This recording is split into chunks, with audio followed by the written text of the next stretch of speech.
The beam erupts from nowhere. Blinding, pure white, 22 million candle power tearing through the Atlantic darkness like a fallen star. On the conning tower of U-502, Kapitänleutnant Jürgen von Rosenstiel freezes. His diesels are still running, batteries charging, crew relaxed after weeks hunting Allied convoys. They'd been invisible 30 seconds ago. Now they're naked. The Wellington bomber is already overhead. 4 depth charges are falling. Von Rosenstiel screams the order to dive, but physics doesn't care. A Type 9C submarine needs 45 seconds to submerge. The light gives them 8. One crewman doesn't make it below. This is the Bay of Biscay, July 5, 1942, and everything the German Kriegsmarine thought they knew about night operations just became obsolete. For 2 years, darkness had been the U-boat's ally. Surface after sunset, run your diesels, recharge, breathe. RAF Coastal Command could barely see you even with their new radar. The ocean swallowed you whole. Hunting you was like searching for a shadow in a coal mine. Until someone mounted a searchlight on an airplane. Stay with this story. The device was called the Lee Light. 610 millimeters of carbon arc brilliance, retractable, controllable, devastating. In the 5 months before it entered service, not one U-boat had been sunk in the Bay of Biscay. 6 British aircraft were lost. In the first month after, the numbers reversed. U-502 is going down now, bow first, trailing oil and bodies. Pilot Officer Wiley B. Howell, an American volunteer in the RAF, circles once, watching the swirl mark where 51 men just died. He'll be awarded the Distinguished Flying Cross within weeks. Below him, the Atlantic keeps its secrets. But from this night forward, the night itself keeps nothing. March 1941. Britain is bleeding from 1,000 cuts, all of them underwater. The Battle of the Atlantic isn't romantic, it's mathematical. Every week, German U-boats sink more tonnage than British shipyards can replace. Food, fuel, ammunition, hope, all of it rests on merchant ships that keep disappearing into the deep. Admiral Karl Dönitz, commander of the U-boat fleet, has refined his doctrine to lethal simplicity. Wolfbacks by night, scatter by day. His submarines transit through the Bay of Biscay, the choke point between French ports and the Atlantic hunting grounds. At night, they're untouchable. The British have radar, air-to-surface vessel Mark II, operational since late 1941. It can detect a surfaced submarine at 5 miles. Problem is, the radar has a minimum range of 1 kilometer.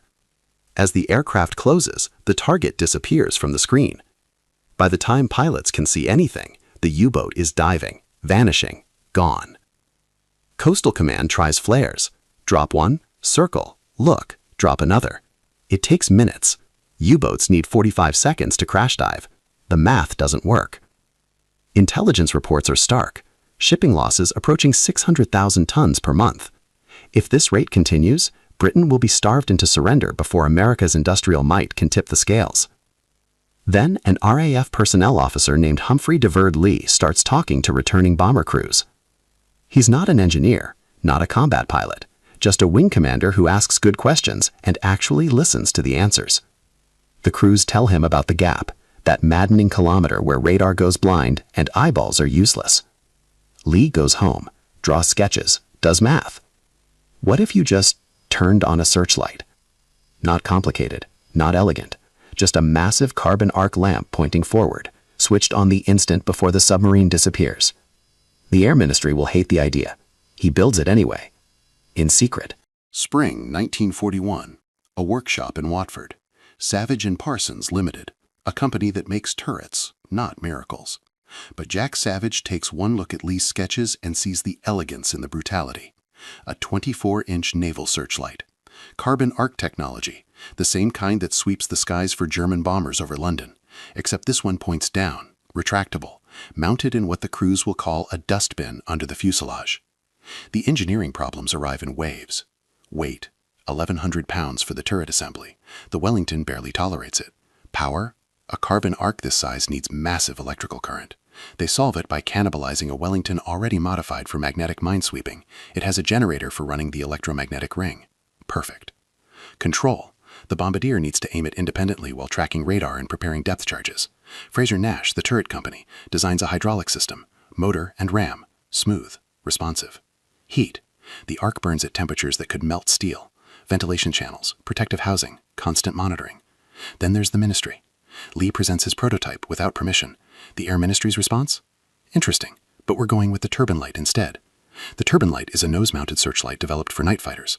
Wide beam, fixed forward, already in development. Official, approved. Also completely wrong for submarine hunting. Lee doesn't argue, he just keeps testing. Sir Frederick Bowhill, Commander-in-Chief of Coastal Command, watches the demonstration and overrides the ministry. May 4, 1941, first live test. British submarine H-31 surfaces off the coast. Lee himself at the controls. The beam snaps on. The submarine is frozen in perfect clarity, every rivet visible. The submarine crew reports they were completely blind, couldn't see the aircraft, couldn't judge distance, couldn't escape. Production begins immediately. June 3, 1942, 1:27 a.m. Bay of Biscay. Squadron leader J.H. Gresswell's Wellington picks up a radar contact. 16 miles. Closing. The ASV Mark II screen shows a clean return. Surfaced submarine, probably Italian, running on diesels toward the West Indies. Gresswell follows procedure. Approaches on radar. Altitude 800 feet. Speed 180 knots. At 1 mile, the contact vanishes from the screen. Now, his bombardier flips the switch. The dustbin rotates down. The arc ignites. Day becomes night, becomes day again in a strobe that burns the darkness like magnesium. Below, on the conning tower of the Italian submarine Luigi Torelli, the commander stands paralyzed. The light is impossible, biblical. His lookouts scream, covering their eyes. Anti-aircraft guns swing wildly, firing blind. Gresswell releases 4 depth charges. They straddle the submarine. Water erupts. The Torelli shudders, takes damage, begins listing. But she's still alive. The commander orders emergency dive, crashes below, limps toward neutral Spain at 4 knots, leaking. She'll make it, barely, reaching Santander on June 8 after 2 more attacks by Sunderlands who find her trailing oil. But the proof of concept is absolute. The crew hadn't known what hit them. The light gave no warning. Radar was silent until the last second. Then, apocalypse. 1 month later, July 5th, same sea, different outcome. Pilot Officer Wiley B. Howell, American volunteer, 172 Squadron. Another radar contact, another approach, another ignition. U-502 doesn't limp anywhere. The depth charges find their mark. 51 men die in 90 seconds. First confirmed kill. 172 Squadron's combat reports flood back to headquarters. Target completely surprised. No defensive fire until after weapon release. Submarine unable to submerge in time. The weapon works. The ocean war just pivoted on a searchlight beam. Coastal Command watches the data accumulate with something approaching religious fervor.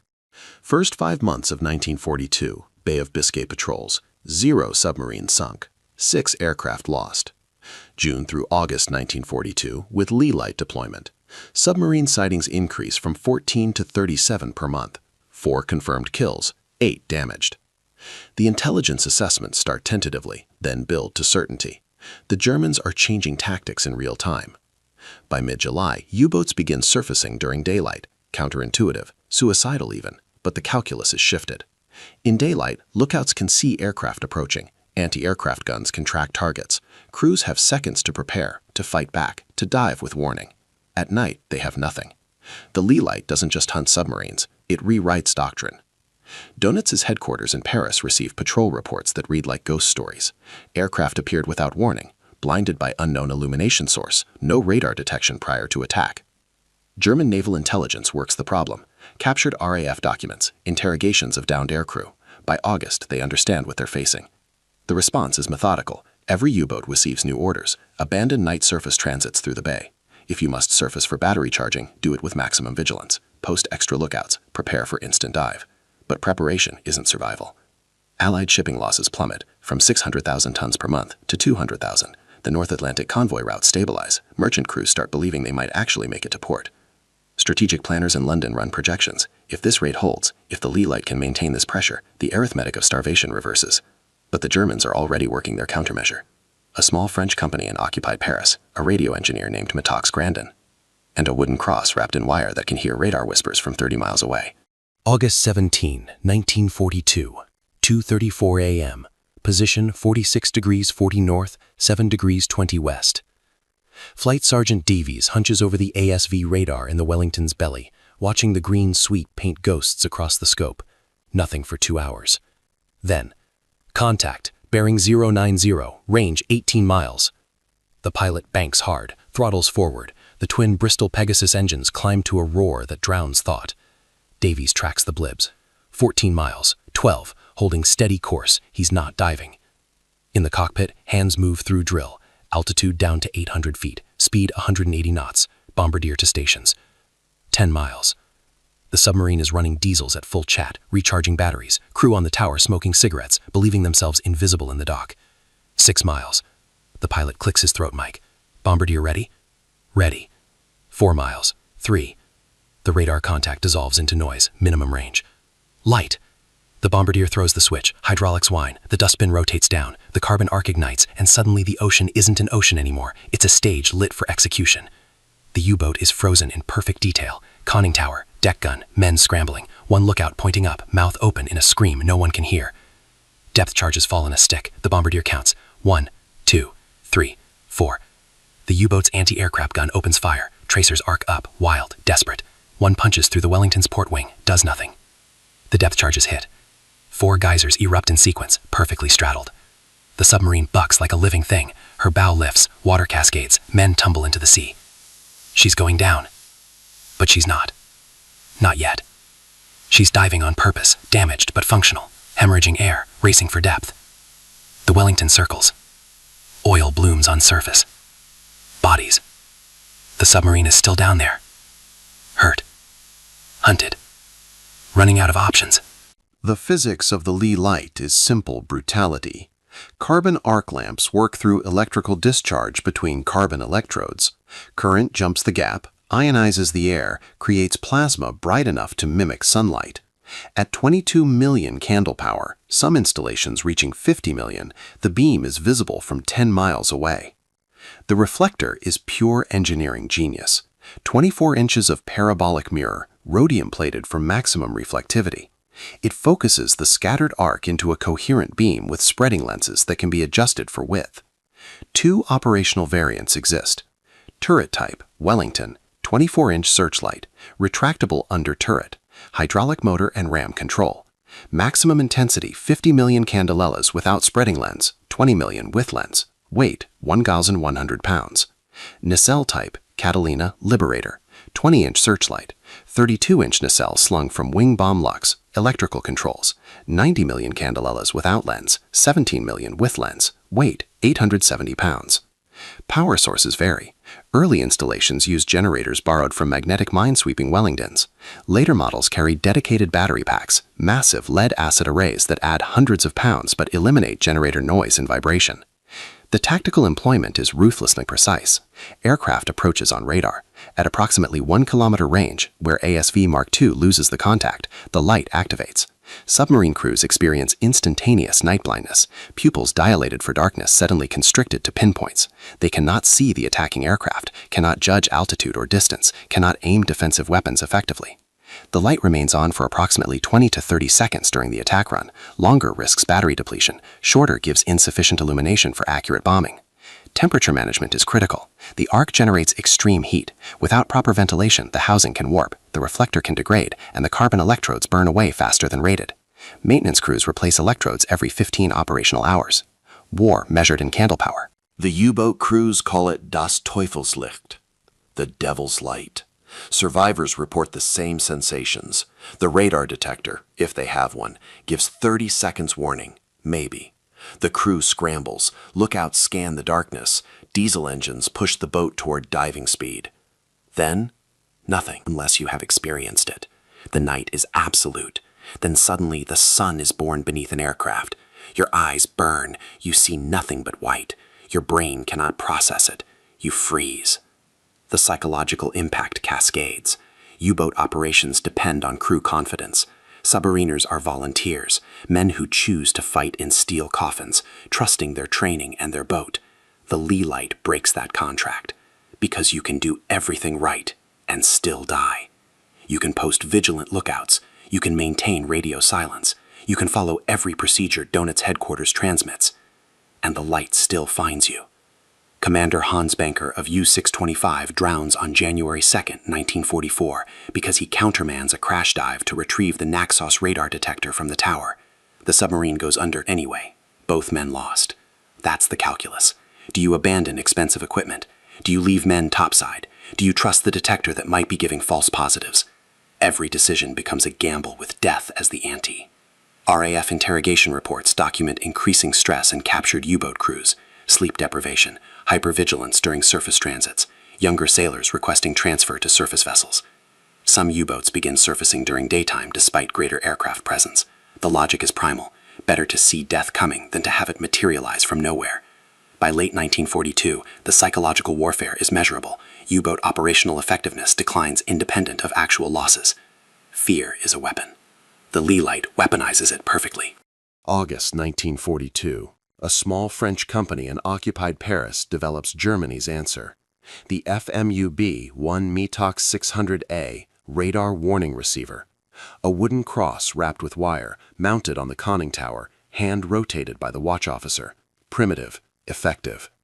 It detects ASV Mark II transmissions at ranges up to 30 miles, 5 times farther than the radar can detect the submarine. The receiver converts radar pulses into audible beeps. When the beeps double in frequency, the radar has switched to close range. Submarine detected. Dive immediately. U-128 tests it in September. 5 aircraft detected, 5 successful dives, 0 attacks. Within weeks, every operational U-boat receives a METOX unit. Coastal Command statistics crater. Sightings drop from 37 per month to 14. The Lee light becomes expensive theater. Aircraft patrol empty ocean while submarines slip through below. German intelligence believes they've neutralized the British advantage. Donitz authorizes return to night surface operations. Wolfpack tactics resume. They're celebrating too early. March 1943. ASV Mark III radar enters service. It operates on 10-centimeter wavelength instead of 1.5 meters. METOX is frequency-specific. It cannot detect the new transmissions. The first U-boat destroyed by Mark III radar doesn't even know it's been found until the depth charges detonate.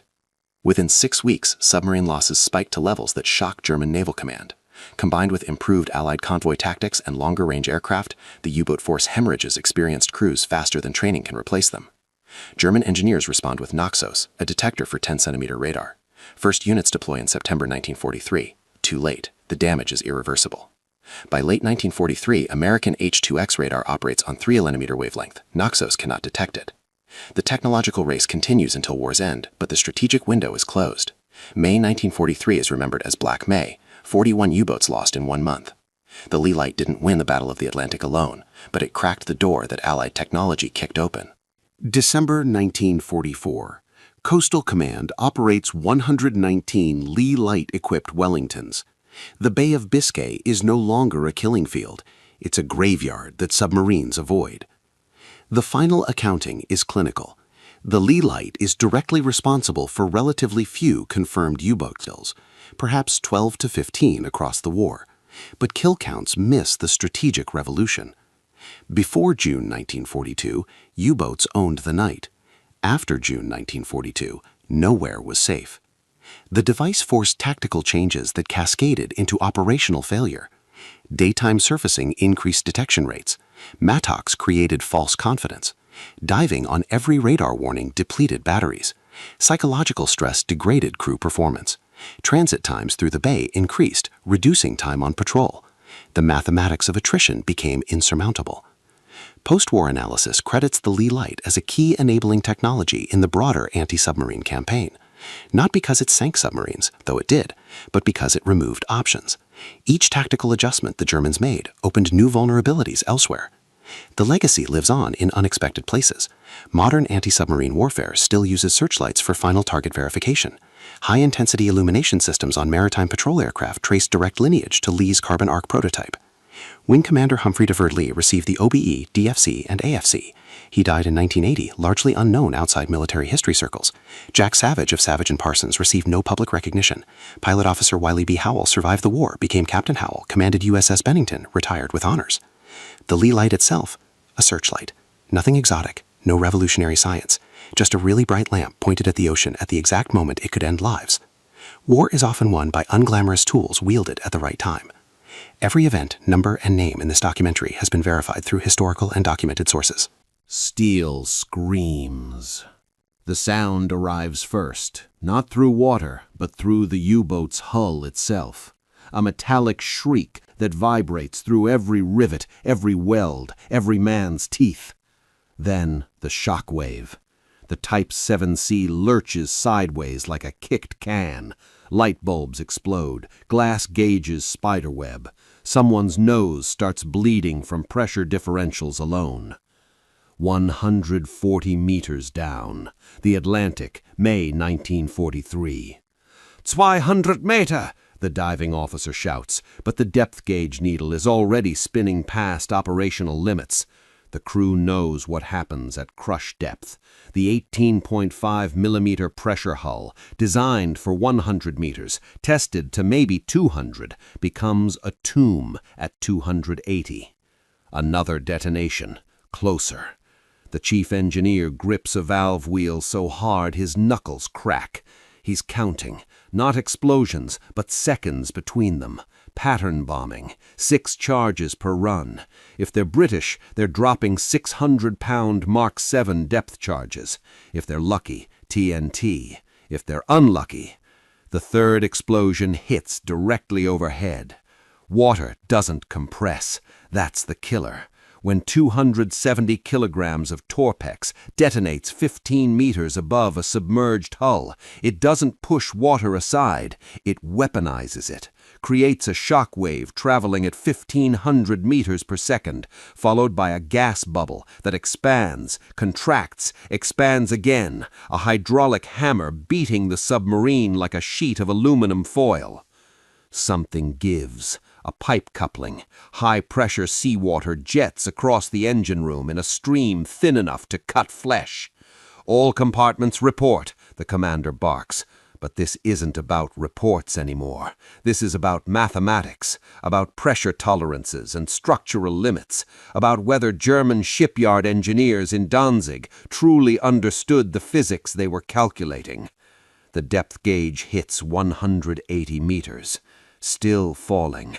And somewhere above, another barrel is rolling off a British destroyer's stern rack. Rewind 18 months. London, November 1941. Admiralty charts spread across polished oak. Red pins mark merchant ship losses, one for every 10,000 tons sent to the bottom. By October, Britain was hemorrhaging 156,000 tons monthly. At current rates, the island would starve before summer 1943. The problem wasn't identifying U-boats. Aztec sonar could paint acoustic pictures of submarines 3,000 yards out. The problem was killing them once detected.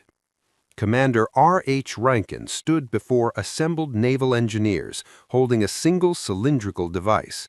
"Gentlemen, we are dropping 300 explosives per U-boat sunk. 300. At this rate, we'll run out of TNT before we run out of Germans." The weapon in his hand, a Mark 7 depth charge, represented cutting-edge anti-submarine technology. 600 pounds of high explosive in a streamlined canister. A hydrostatic pistol set to detonate at predetermined depth. Simple, reliable, inadequate. Type 7 U-boats were engineering masterpieces, single-hulled pressure vessels with operational depths of 100 meters and crush depths approaching 280. Their 18.5 millimeter steel hulls could withstand ambient pressure exceeding 28 atmospheres. Depth charges needed to detonate within 10 feet, 3 meters, to guarantee a kill. Beyond 20 feet, the pressure wave dissipated harmlessly through water's incompressibility. The mathematics were brutal. A destroyer moving at 15 knots over a suspected U-boat position could drop a pattern of 10 charges. Each sank at roughly 8 feet per second. The submarine, meanwhile, executed evasive maneuvers at 7.6 knots submerged, changing depth and heading while sonar contact broke directly overhead. Hit probability? Less than 3%. In the first year of unrestricted warfare, U-boats sank 2,314 Allied ships. British shipyards couldn't replace vessels fast enough. American Liberty ships took 42 days to build. U-boats took 60 seconds to sink them. The Atlantic was becoming a German lake. Something had to change. Not tactics, not strategy. Chemistry. Royal Gunpowder Factory, Waltham Abbey, winter 1942. Dr. William Penny stared at test results that should have been impossible. The explosive compound designated Torpex, 42% RDX, 40% TNT, 18% aluminum powder, had just demonstrated energy release 50% greater than pure TNT. More critically, underwater detonation extended the shockwave duration by 35%. The aluminum made the difference. Superheated particles continued burning after initial detonation, extending the explosive pulse. In air, this meant marginally better performance. Underwater, where shockwaves don't dissipate but reflect, it meant catastrophic amplification. But creating Torpex at scale required manufacturing RDX, which before 1942 cost more than silver. Germany had 8 production facilities. Britain had 2. The stuff was reserved for torpedo warheads exclusively. How much to fill depth charges? Penny asked the ordnance liaison. 600 pounds per Mark 7, call it 270 kilograms. The officer checked production estimates. We're making 400,000 pounds of RDX monthly. Not enough. Penny ran calculations. A standard convoy escort carried 30 depth charges. Atlantic Command fielded 142 destroyers and corvettes. Call it 4,260 charges needing replacement monthly. That's over 1 million pounds. We'd need to triple production. The liaison officer lit a cigarette, watching chemical formulas multiply across the blackboard. Can it be done? If we convert munitions factories from TNT, Penny circled a figure, 6 months minimum. We don't have 6 months. Wolf packs are savaging convoys now. So they compromised.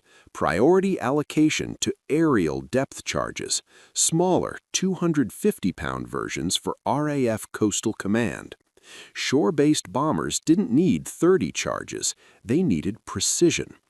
The first Torpex-filled air-dropped charge detonated April 12, 1943, above U-191.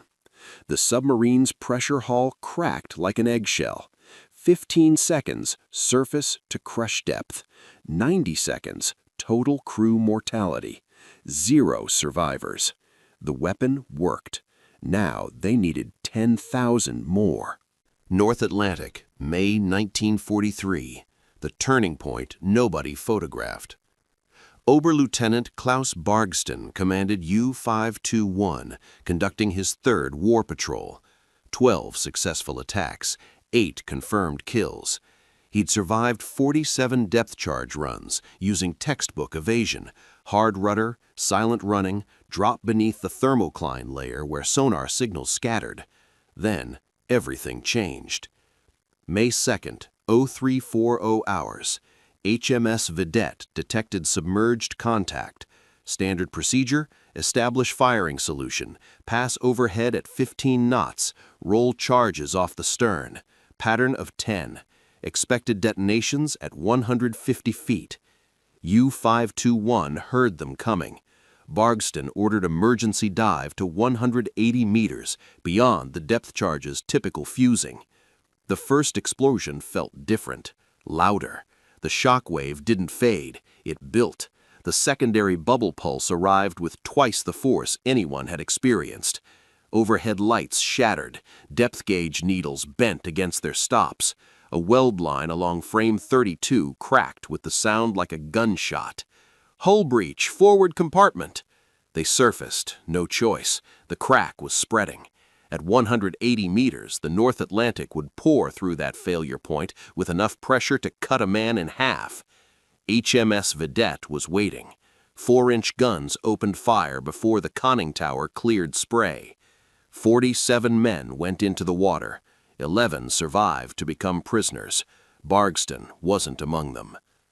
The after-action report noted, new Torpex charges demonstrated significantly improved lethality, recommend immediate expansion of production. What they didn't report, the psychological impact on surviving U-boat crews. Word spread through Lorient, Saint-Nazaire, Bergen. The old depth charges, you could survive those at depth. The new ones, they found you deeper, hit harder. The steel itself became the weapon, vibrating at resonant frequencies that cracked welds from inside. U-boat commanders started refusing patrol orders, not from cowardice, from mathematics. The odds had fundamentally shifted. By June, 16 U-boats were sunk by air-dropped Torpex charges alone. The Atlantic wasn't German anymore. Admiralty Intelligence Assessment, July 1943. Classified. Captain Roger Wynne studied loss curves with grim satisfaction. March through May, Allied shipping losses dropped from 627,000 tons to 264,000. Simultaneously, U-boat kills increased from 64 to 96. The weapon hadn't changed the game, it had ended it. But Grand Admiral Karl Dönitz wasn't blind. German Naval Intelligence Section B Dienst had already recovered unexploded Torpex charges from Norwegian waters. Their analysis was terrifying. Allied depth charges now operating at energy levels requiring revised evasion protocols. Operational depth minimums must increase from 100 to 150 meters. The problem? Type 7C pressure hulls weren't rated for sustained operations at 150 meters. Crush depth calculations, assuming a 2.5 safety factor, meant gambling with 280-meter tolerances. Exceed that, and the 18.5-millimeter steel hull would implode in approximately 0.3 seconds, faster than human perception. Dönitz ordered emergency modifications. The Type 7C/41 featured hull plating increased to 21 millimeters, pushing crush depth to 325 meters. Operational maximum, 120 meters. But retooling submarine production at Blohm & Voss, Krupp Germania, and Deschemag AG required 6 months. 6 months the Kriegsmarine didn't have. Meanwhile, Allied production accelerated insanely. American factories at Holston Ordnance Works were producing 50 million pounds of RDX monthly by August. British manufacturers added another 12 million. Every destroyer, corvette, and frigate, 347 vessels by October, carried Torpex exclusively. The arithmetic became genocidal. Average depth charge attacks per U-boat contact increased from 14 to 64. With Torpex's expanded lethal radius from 10 feet to nearly 26 feet, hit probability jumped from 3% to 11% per pattern. U-boat life expectancy dropped to 2.7 patrols, total. Of 1,162 U-boats commissioned during the war, 785 were destroyed. Approximately 28,000 submariners served. 28,000. 5,000 returned. The depth charge didn't just sink submarines, it erased an entire generation of German naval personnel. And the Allies kept dropping them. Inside U-303, September 1943, Bay of Biscay. The sonar ping is a nail through your skull, high-frequency chirp bouncing off the pressure hull, painting your exact position on British ASTIC screens. Kapitänleutnant Heinz Ehlert Clausen orders silent running, but it's meaningless. They've been pinged, marked, tagged for death. Aircraft overhead, Sunderland, bearing 320. Through the periscope, Clausen sees it. 4 engines. RAF Coastal Command, already banking into attack position. Emergency dive, all ahead full. The hydroplanes bite water. The submarine's bow drops 45 degrees. Men grab stanchions, feet sliding on grease-slicked deck plates. The diesel engines choke off. Electric motors whine at maximum amperage, pulling 750 horsepower from batteries that'll give them maybe 90 minutes submerged. Not enough. The depth gauge reads 40 meters when the first charge hits water. Through the hull, through the water itself, they hear it plunging, a metallic shriek descending. The hydrostatic pistol will fire at 75 feet, 23 meters. They're at 40 now, diving at 12 meters per minute. Math says they won't make it. Wham! The world inverts. Up becomes down. Forward becomes nowhere. The pressure wave compresses the entire submarine by 6 centimeters, insignificant in principle, catastrophic in practice. Every seal, every gasket, every pressure-bearing surface distorts simultaneously. The control room lighting dies. Emergency lamps cast red shadows. The chief engineer is screaming numbers. Leak in compartment 4, battery compartment flooding, rudder controls unresponsive. But his voice sounds underwater, filtered through burst eardrums. Another impact, the secondary shock wave, the gas bubble. This is what breaks submarines, not the initial blast, the cyclical expansion-contraction of explosive gases, like bending a steel ruler back and forth. 3 cycles, 5, 8. Frame 67 fails. The weld line running along the port side splits. High-pressure Atlantic seawater jets through the gap with enough force to cut through flesh. The dive angle steepens. 100 meters, 120, 150. Still falling. Let's talk physics. Cold, merciless, mathematical physics. When 270 kilograms of Torpex detonates underwater at 75 feet depth, it doesn't explode outward uniformly. It creates a gas bubble approximately 12 feet in diameter, expanding at supersonic velocities. Peak pressure at the detonation point, 75,000 pounds per square inch. For context, that's equivalent to 5,000 atmospheres. The primary shock wave travels through water at 1,500 meters per second, 5 times faster than sound in air. Water's incompressibility is the weapon.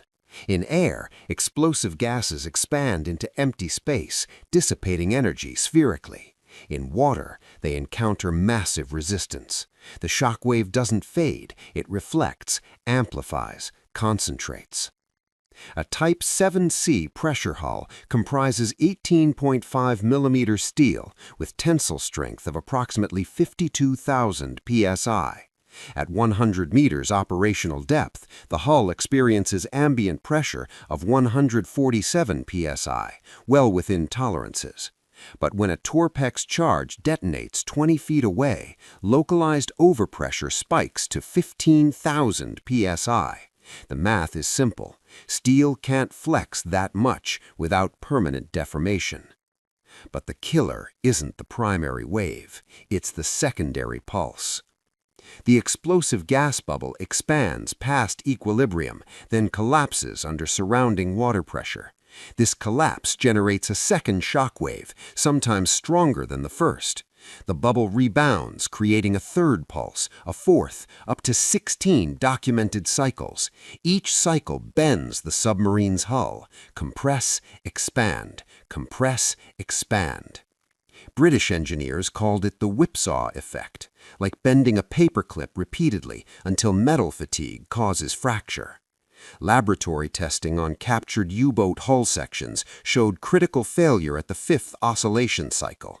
Welds cracked first, particularly at frame intersections, then rivet lines, finally the continuous shell plating itself. Distance calculations were precise. Complete hull breach at 3 to 6 meters. Severe structural damage at 8 to 10 meters. Disabling damage, flooding, equipment failure, loss of control at 20 meters. Beyond 30 meters, minimal damage. The submarine might survive. Below 30 meters, the crew heard God's hammer. Above 10 meters, they met him personally. The terror has a sound, not the explosion. Everyone expects explosions. It's the creaking afterward, the pressure hull settling back into shape, or trying to. Steel groaning like a living thing, bulkheads flexing, rivets popping with sounds like rifle shots. Matrosen Obergefreite Werner Hartenstein, U-156, wrote in his diary before his final patrol, "You can train men to accept death. You cannot train them to accept listening to their coffin crack open around them." The medical reports are clinical. Acute anxiety response characterized by tachycardia, hyperventilation, involuntary urination, and psychogenic paralysis. Translation: grown men, battle-hardened submariners reduced to catatonic shock. U-boat psychiatrists in Lorient documented depth-charge psychosis in 67% of crew members after 5 patrols. Symptoms: insomnia, auditory hallucinations, violent tremors when submerged. Some men heard depth charges that weren't there. Others stopped hearing real ones. Psychological deafness, the mind's circuit breaker against unbearable stress. Kapitänleutnant Erich Tope, U-552, described it. "You're sitting in absolute darkness. We cut all power to minimize detection, and you hear the splash, the depth charge hitting water. Then silence. You count. Every second is a lifetime. You know it's set for 150 feet. You're at 180, but mathematics means nothing when you're waiting for God to decide if you die." The waiting destroyed men faster than explosions. British submariners experienced similar trauma. HMS Trident survived 63 depth charge attacks. Post-war interviews revealed that crew members couldn't ride London subway trains. The tunnel acoustics triggered flashbacks. One officer committed suicide in 1947, leaving a note, "I can still hear them falling." The civilian mind can't process it. Imagine sitting in a sealed metal tube 150 meters underwater while someone systematically drops explosives nearby. You can't run, can't hide, can't fight back. You can only endure and count the seconds between splashes. Some men counted to 600 before surfacing. Some stopped counting altogether. The Germans weren't passive victims. They adapted. BDU, Befehlshaber der U-Boote, issued Directive 447, August 1943. All boats to employ maximum depth operations. Survival probability increases 340% below 150 meters. But operational reality complicated theory. Diving to 150 meters in a Type 7C, rated for 100 meters operationally, required gambling with structural tolerances. Commanders reported hearing hull plates groan at 130 meters. At 150, rivets wept. Small leaks appeared. Nothing catastrophic, yet. Some boats survived. U-427 would eventually endure 678 depth charge attacks across 11 months. Her secret? Kapitänleutnant Wilhelm Bogar pioneered the deep bounce technique. Dive to 200 meters immediately on contact, regardless of rated depth. The gamble being that most British depth charges were fused for 150 feet.